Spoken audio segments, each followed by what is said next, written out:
Okay, now I have to think about the major topics that I have to discuss.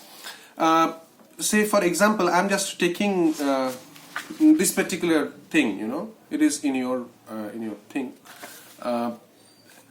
You have all these materials now. The first one, it tells with Macbeth as a tragic hero. Now, just for the first time, I'm just discussing about the topics that I have to go through. Discussing about the Macbeth as a tragic hero, that how so far Macbeth can be considered as a tragic hero. There are reference to different kinds of scenes. There is one that is called the symbolism in Macbeth. Number 2. Number 3, there are Shakespeare's treatment of the supernatural element in Macbeth. Shakespeare treatment of the supernatural element in Macbeth, and then the different kinds of soliloquies that Macbeth has considered with the proper reference to last soliloquy. Again, the scenes, Macbeth's imagery, yes, that is another important thing. Along with Macbeth's character, we have to deal with Lady Macbeth's character altogether. There is the theme of gender ambiguity in Macbeth. There is a discussion on the action of Macbeth. Somehow these are the important things that we have to discuss on. Treatment of the supernatural, it has already been discussed, it mentioned. And then the scenes. Now the question is, what are the major scenes that we have to discuss in great detail? Probably I will go with the scenes in detail, okay? Because these scenes are important and there are questions that may arise from, say for example, say opening scene, right? The question may arise that write a note on the significance of the opening scene in Macbeth, okay? Write a note on the significance of the dagger scene in Macbeth. Write a note on the significance of the banquet scene in Macbeth. Write a note on the significance of the porter scene in Macbeth. So there are ample references of the different kinds of scenes, you see. So we have to go through the text carefully for these scenes, because these scenes are very important while to discuss. Fundamentally, I will deal with, I will first describe that Macbeth as a tragic hero. Okay, first we will go through the major topics of Macbeth, and then we will come to the different references of the scenes or so. First I will deal with Macbeth as a tragic hero. Say for example, how so far we can say that Macbeth is a tragic hero. So to discuss this particular topic, to discuss this particular question, you need to know about the basic connotations or basic references that have been taken from Aristotle's Poetics. That means, who is a tragic hero? Fundamentally, that will be discussed in detail first, and you have all these informations because you have already gone through Aristotle's Poetics while dealing with Sophocles' Oedipus, obviously, that is in your syllabus. So my concern is how so far Macbeth could be treated as different from Shakespearean concept of tragic hero, right? Now, Aristotle in his Poetics, he dealt with the concept that a tragic hero must not be too good or too bad, but an intermediate kind of personage. You know all these things, right? So what does the term intermediate kind of personage actually signify? He is preeminently, he will not be just or virtuous, he will not be preeminently vicious or wicked. That Aristotle actually mentioned. I am quoting from Aristotle's Poetics, that is Ingram Bywater's translation of Aristotle's Poetics. Somehow, what are the positive traits and what are the negative traits in Macbeth? You will probably find that somehow Macbeth is generally being projected as a great hero, right? He is Valor's minion. I am quoting from Shakespeare's Macbeth. There are the references, quote unquote, Valor's minion, Bellona's bridegroom. What does it mean? What are the phrases mean actually? When it is called that Valor's minion, you will find probably minion, this very term refers to favorite.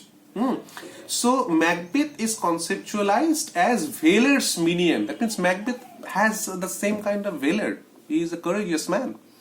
Think about Act 1, Scene 2, where there is a basic reference of Macbeth's fight that there is a fight that is going on between Scotland and Norway. And there was the reference how Macbeth is winning the battle. So fundamentally, you will find that Macbeth single-handedly fought the battle and won on his own somehow. The bravery, the courage, that is the fundamental, quest of a general. What you can expect from a typical, say, medieval times, or a hero from the medieval period. He will take a sword, he will be putting on the armors, he's fighting on the battlefield, single-handedly fought the battle and just cleaned his way, right? Can we expect anything more? No. What Macbeth did, do you think that it is like something extra? Say, for example, each person has that ambition within this mind. Do you not have the same? Yes, we have. We have the same. Each and every moment we are thinking about crossing our barriers and moving towards something extra, something higher. Macbeth did the same. Macbeth is the general, when the battle was going on, we find that Macbeth was the steerhead actually. He is ruling them, he is guiding them, leading them, and he is fighting single-handedly. So where were the other persons? Say like Duncan, say like Malcolm or Donalbain. They were at a different place. They were not fighting, coming to the battlefield. So Macbeth fought. So Banquo fought. Okay? Somehow that is the fundamental quest. So for example, when you were finding yourself to be such, having such prowess, having such bravery, having such courage within, do you not think about yourself to be the king? Yes, it can be. It can be within your mind. Okay? That particular ambition is present within Macbeth. And what he did, somehow Shakespeare is projecting Macbeth in the face of some problems. And the problems have been presented with the help of the witches. The witches are the supernatural figures. The witches are, as I will discuss about when I will go through the first scene of this play. The witches are thinking in terms of making Macbeth a bait. That is, Macbeth was trapped. He was entrapped. Okay, you will find that the Act 1, Scene 1 ends with the lines, the famous lines. Fair is foul and foul is fair. Hover to the fog and feel the air. And immediately when you will find that Macbeth arrives on the play with his past entrance, Macbeth says, so foul and fair a day I have never seen. So immediately you will find that Macbeth is to some extent being entrapped by the witches. Macbeth is being controlled by the witches. You will find them somehow, right? The mesmerizing spell, the different kinds of spell of the witches are just controlling Macbeth. You will find when Macbeth will speak the same phrases, or Macbeth will utter the same phraseologies that have been uttered previously by the witches. Somehow Macbeth is suffering from a kind of a crisis that was within. The crisis is very natural, it is the over ambition, and the witches are leading Macbeth towards the destruction to some extent, obviously. You see that in a typical form of monarchy, you will find that there are different kinds of scenes, S-I-N-S, scenes. What are the scenes? The worst kind of scene is considered as regicide or regicide, R-E-G-I-C-I-D-E. Regicide or regicide means killing of the king. Yes. Why it is called the worst kind of sin? Because you will find that the king is always presented, the king is always thought of as the, say for example, as the direct link or having direct link with God. So king is God's man. And when you are killing a king, that means you are making treason against God, right? It must have the corporal punishment. So ultimately it was there in the typical concept of hubris also, right? While discussing about Sophocles' Oedipus Rex, there was also the Dyke and Nemesis will come and destroy you because you are just you are moving against the social balance or equilibrium, you see. Another thing that is important here is Macbeth's flaw, that Macbeth, he is killing to some extent. He is killing his father figure. Because you will find there is a particular reference in Macbeth where Macbeth is speaking with Lady Macbeth, and Macbeth says he is here in double trust. And what are the double things? The first one is that Duncan is Macbeth's guest, because when Duncan is arriving to Macbeth's castle, that is Dunsinane, you will find that somehow Macbeth is playing the host there, right? And then second is that Duncan is Macbeth's relative. He is the father figure. Okay, so by killing Duncan, Macbeth is not only breaking the lineage between the king and his subjects. Rather, he is also making another kind of sin that is called patricide or parricide, that is the killing of the father. So it is also in a typical patriarchal society, you see that the father is always being projected with utmost importance, and while you are just moving against your father and you are killing your father, that means you are a sinner. Macbeth is doing the same. He is doing the same. So these are altogether Macbeth's problems. Macbeth is, to some extent, from a moralistic point of view, you will find that Macbeth is suffering from these kinds of flaws within. He is dealing the crimes, he is dealing the sins. Now, let us consider some positive traits within Macbeth and some negative traits, okay? Think about Macbeth. Macbeth, as I've already suggested, as I've already mentioned, that Macbeth is a hero. True. Macbeth has the heroic endeavor within. Macbeth has the prowess. Macbeth has the courage. Another good thing that you will find in Macbeth, that Macbeth was also, he was aware of the particular fact that I must not kill Duncan. And from where you will get all these things?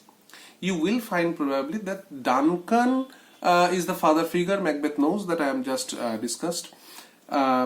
Macbeth, somehow he was flying from the situations, you see. And you will find these being mentioned in detail in Shakespeare's Macbeth in the soliloquies, obviously, because Macbeth is suffering from them. I will discuss about the soliloquies. The text will be discussed in detail.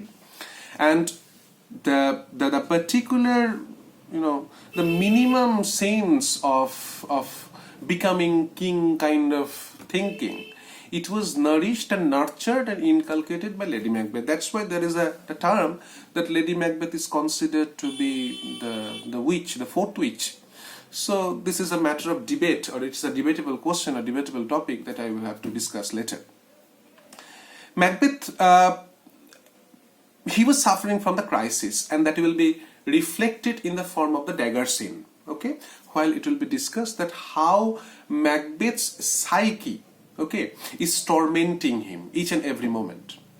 Macbeth's, say for example, in Macbeth, there is a particular section where the witches are telling us, the witches are referring to that ultimately we will guide Macbeth towards destruction. There is a reference actually in the form of a master of the sheep. There is a reference, tiger.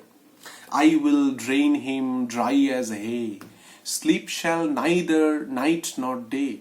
Hang upon his penthouse lid. He shall leave a man forbid. Weary 7 nights, 9 times 9, shall he dwindle, peak and pine. Though his bark cannot be lost, but it shall be tempest tossed. So these are the references you see that Shakespeare mentioned about the witches' scheme while they are dealing with Macbeth's future.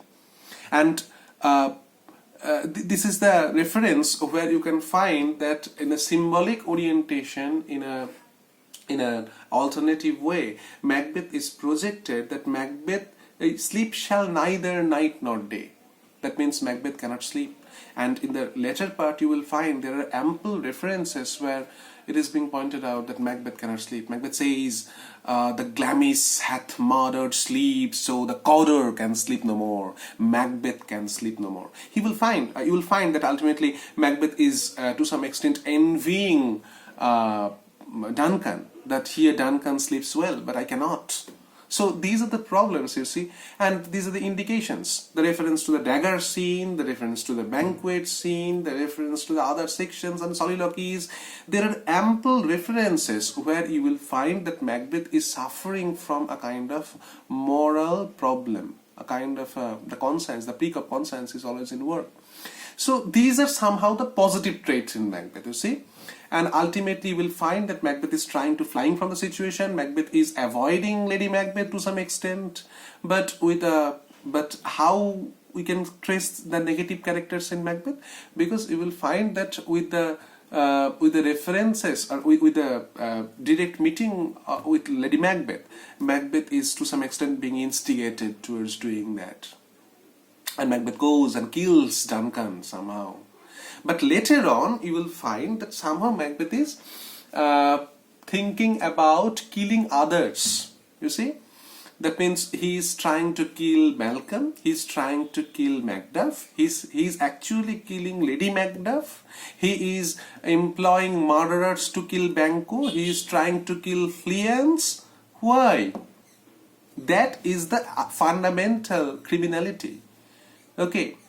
There was a reference of witches where witches say that security is mortal's chiefest enemy. Yes, always we are craving up to security. Macbeth, while he became the king, ultimately he is using his power, he is using his authority, he is using his omnipotence. Why? Because he is trying to secure his position. He doesn't want to make Banquo's sons his kings, okay, or his future generations. But we do not have any ample reference or any reference where you can find that Macbeth does have any son, okay. Though there are ample references where Lady Macbeth's son is being mentioned in the text. I have given suck and know how tender it is, and blah blah blah. These are the things that have been described in Macbeth. So this is a different issue. I will not discuss about them in here at this moment. So somehow at the fundamental focus we have found that Macbeth have some positive traits, right? And there are also the negative traits. He is a hero.